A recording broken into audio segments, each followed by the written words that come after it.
Philippines के घने जंगलों के बीचों बीच एक आदमी दुनिया से आइसोलेटेड और खतरों के बीच जूझता हुआ 29 साल तक रहा, एक ऐसी जंग को लड़ते हुए जो कई साल पहले ही खत्म हो चुकी थी।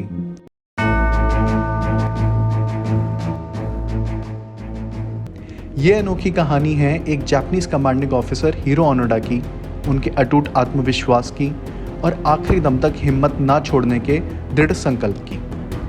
हीरो ओनोडा का जन्म 1922 में जापान में हुआ था। ये वही टाइम था जब फर्स्ट वर्ल्ड वॉर को ख़त्म हुए कुछ ही वर्ष बीते थे। ओनोडा ने कभी सोचा भी नहीं होगा कि ऐसी ही एक जंग उनके जीवन का इतना महत्वपूर्ण हिस्सा बन जाएगी। 18 साल की उम्र में ओनोडा जापानीज इंपीरियल आर्मी में भर्ती हुए।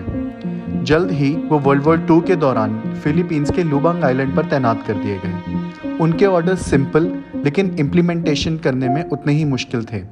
जिंदगी को ताक पे रखकर लड़ना है और किसी भी सूरत हाल में सरेंडर नहीं करना। कभी सरेंडर ना करना जापानीज वॉरियर की निशानी है। जापानीज सैमुराई वॉरियर एक स्ट्रिक्ट मॉरल कोड को फॉलो करते थे। उनकी ड्यूटी थी अपने सीनियर के ऑर्डर्स को हर हाल में फॉलो करना। उनकी ट्रेनिंग में प्रिजनर बनने के बजाय जंग के मैदान में लड़ते लड़ते शहीद हो जाना एक्सेप्टेबल था। उनको एक ऑर्डर मिला था कि सरेंडर नहीं करना है किसी भी सर्कमस्टांसिस में, और ना ही खुद को ख़त्म करना है, जिसका मतलब था कि लड़ते रहना है आखिरी सांस तक। इस एक ऑर्डर की लाज रखने के लिए उन्होंने अपने लाइफ के 29 साल झोंक दिए। ये डिसिप्लिन और डिटर्मिनेशन जापानीज कल्चर में एम्बॉडीड है और आज भी वहाँ के लोगों में ये लॉयल्टी और डेडिकेशन देखने को मिलती है। दूसरा विश्व युद्ध एक ग्लोबल वॉर था, लेकिन ओनोडा के एक्सपीरियंसेस काफ़ी पर्सनल थे। उनकी स्टोरी का जो ह्यूमन एलिमेंट था वो उनकी इस स्टोरी को सबसे अलग और सबसे एक्स्ट्राऑर्डिनरी बनाता है।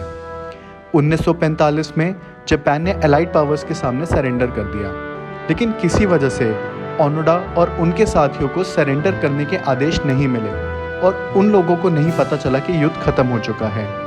ये वॉर को कंटिन्यू रखने लगे, यकीन करते हुए कि war is not yet over. Onoda और उनके साथियों की संख्या धीरे धीरे सिर्फ 4 जवानों तक रह गई। वो जंगल में छिपे रहते, जंगली जानवर और कुछ फलों के सहारे उन्होंने अपना गुजारा। क्या आप सोच सकते हैं कि 29 साल तक जंगल में अकेले रहना, दुश्मनों का खतरा और इसके साथ एक आइसोलेशन की सिचुएशन, ओनोडा ने हर एक दिन इन कठिनाइयों का सामना किया। ओनोडा ने ये बिलीफ बनाए रखा कि वॉर चल रही है और बाकी सब एक प्रोपोगेंडा है। फिलीपींस गवर्नमेंट ने पैम्फलेट्स भी बरसाए हेलीकॉप्टर से जंगलों में, ये बताते हुए कि वॉर ख़त्म हो चुकी है। बट ओनोडा और उनके साथियों ने इस बात को सच नहीं माना। उन्हें ये लगा कि ये सब एक फेक न्यूज़ है और उन्हें ट्रिक किया जा रहा है सरेंडर करवाने के लिए। आज के दौर में जहाँ इतनी फेक न्यूज़ स्प्रेड हो जाती है इतनी आसानी से, ओनोडा और उनके साथियों से ज़रूर कुछ सीख ली जा सकती है। बट एक दिन एक जापानीज एक्सप्लोरर नोरियो सुजुकी से मिलना हुआ ओनोडा का।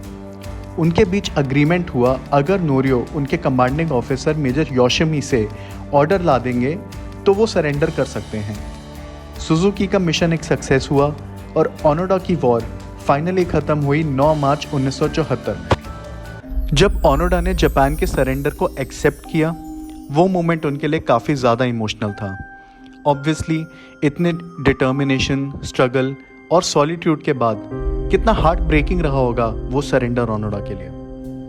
जापान लौटने पर ओनोडा को एक हीरोज़ वेलकम मिला। कल तक जो वॉर हीरो था, आज वो एक नॉर्मल सिटीजन की तरह जापानीज सोसाइटी का पार्ट था। उन्होंने अपनी एक्सपीरियंसेस पर एक किताब भी लिखी, no surrender my 30 year war. Hero Onoda की इनक्रेडिबल जर्नी हमें ह्यूमन स्पिरिट के पार का एहसास दिलाती है।